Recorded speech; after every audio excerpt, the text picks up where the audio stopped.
Salut! La première chose que j'ai envie de vous partager, c'est un thème qui a été très compliqué pour moi, l'observation. J'ai appris l'observation avec le yoga. Quand j'ai commencé à pratiquer le yoga régulièrement, on me demande souvent de nous observer. Pour moi, au début, c'était très compliqué, je ne comprenais pas trop ce qu'on me demandait de faire. Et puis, on a commencé à me demander d'observer mes pensées. Et quand j'ai commencé à le faire, je me suis dit mais quel bordel, c'est pas possible quoi. C'est quand on arrive à se mettre un petit peu en retrait et qu'on laisse faire, on se rend compte mais qu'on a des pensées mais tout le temps, mais tout le temps, tout le temps, tout le temps, et parfois sans queue ni tête. Ça démarre par la liste de courses et on atterrit en voyage je ne sais où et on se rappelle des choses pas possibles de notre passé, et puis on se retourne les choses dans la tête, on se dit oui mais si j'avais fait comme ça, et si j'aurais fait comme ça, et puis si je lui avais répondu ceci, et puis comment il a pu faire ça, ou il ou elle, peu importe, mais voilà, c'est tout le temps, et là je me suis dit waouh, mais là moi je veux pas ça quoi, c'est pas ça que je veux, ça va me rendre dingue en fait de voir tout le temps toutes ces pensées. Et en fait, on ne peut pas retourner en arrière. Ça, on ne me l'avait pas dit. Une fois que tu as commencé à observer, tu ne peux pas t'empêcher de le faire. À un moment, tu te rends compte de ce que tu es en train de ressentir, ce que tu es en train de penser par rapport à une personne, à une situation. Pourquoi tu te mets en colère, pourquoi tu ressens quelque chose dans un endroit, une situation. Et ça a été vraiment très compliqué pour moi parce que je suis quelqu'un qui est beaucoup dans le mental, qui est beaucoup dans le contrôle. Et j'avais sans cesse des scénarios. Alors des films en 3D, en 4D, je peux vous dire que c'est tout le temps. C'est horrible, c'est vraiment. Mais je pense en fait que tout le monde est comme ça, mais qu'on s'en rend pas compte parce qu'on n'observe pas. Et alors tu vas me dire à quoi ça sert de s'observer dans ce cas? Ben justement à réajuster. Ça m'a permis au fil du temps euh, de comprendre que on a la possibilité de changer ses pensées. Alors c'est pas évident au début, encore aujourd'hui j'y arrive pas tout le temps. Mais par exemple quand on a une pensée négative, on peut la switcher.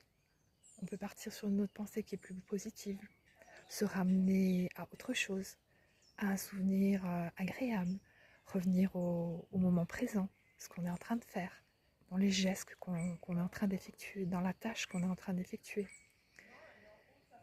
Et ça amène vraiment une autre dynamique parce qu'on se rend compte qu'on commence à penser plus positivement aussi.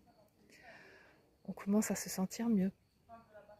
Et j'ai appris qu'on a entre 40 000 et 60 000 pensées dans la journée et qu'à 90% c'est les mêmes que le jour d'avant. Tu t'imagines? C'est horrible. Enfin, horrible. On est humain, c'est tout. Mais se rendre compte de ça, en fait, se dire qu'on est tout le temps dans le passé, au lieu d'être dans le présent, dans ce qu'on vit et de ce qui est chouette dans la vie, c'est quand même un sacré déclic. Donc, j'ai continué à m'observer tous les jours, dans mon travail, dans ma vie de tous les jours, à la maison, avec mes amis. Et ça m'amène en fait un autre point de vue aussi. Parce que on a la possibilité de regarder en fait les choses autrement, de porter son regard sur d'autres choses. Par exemple, j'étais hyper négative et je regardais souvent des choses très négatives. Et la meilleure chose que j'ai faite, c'est de ne plus prendre de télé quand la mienne a cassé. J'ai pris cette décision et franchement, je ne l'ai jamais regretté. C'est pareil pour les infos, j'évite de les regarder. Moi, je trouve que c'est hyper anxiogène et ne plus être influencé par ces choses-là, je trouve que c'est déjà super positif. Poser son regard sur les personnes justement qui nous inspirent, qui font de bonnes choses. Parce que oui, il y a plein de bonnes choses et il y a plein de personnes bienveillantes dans la vie. Donc ça permet de s'ouvrir aussi à d'autres choses, de se sentir mieux, d'être dans la joie, d'être dans la gratitude de ce qu'on a aujourd'hui. Parce que moi, je suis en gratitude de tout ce que j'ai créé ces dernières années. Et c'était pas évident. Parce que je suis vraiment partie aussi de loin. J'ai vraiment eu des moments très difficiles, comme tout le monde.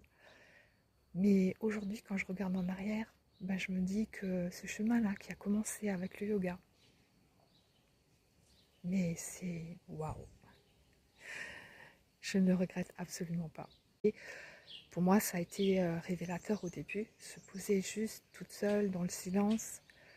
Pour moi, ça m'a permis de démarrer. Aujourd'hui, j'arrive à m'observer dans toutes les situations de toute la journée. Mais je pense qu'au début, juste se poser avec soi-même et regarder ce qui se passe. Et je vous préviens, des fois, ça peut être très déstabilisant. Parce qu'on n'a pas l'habitude de rester dans le silence, juste à regarder. On est toujours avec des sons autour de nous, il y a toujours plein de choses, de bruit, de téléphone, de télé, de radio, de tout ce que vous voulez. On est toujours accompagné par des bruits. Et la première chose à faire, je pense, c'est vraiment de rester dans le silence. Alors je vous invite à le faire si ça vous parle, juste de tester quelques secondes pour voir ce que ça vous fait. Si vous ne l'avez jamais fait, bien sûr. Namasté.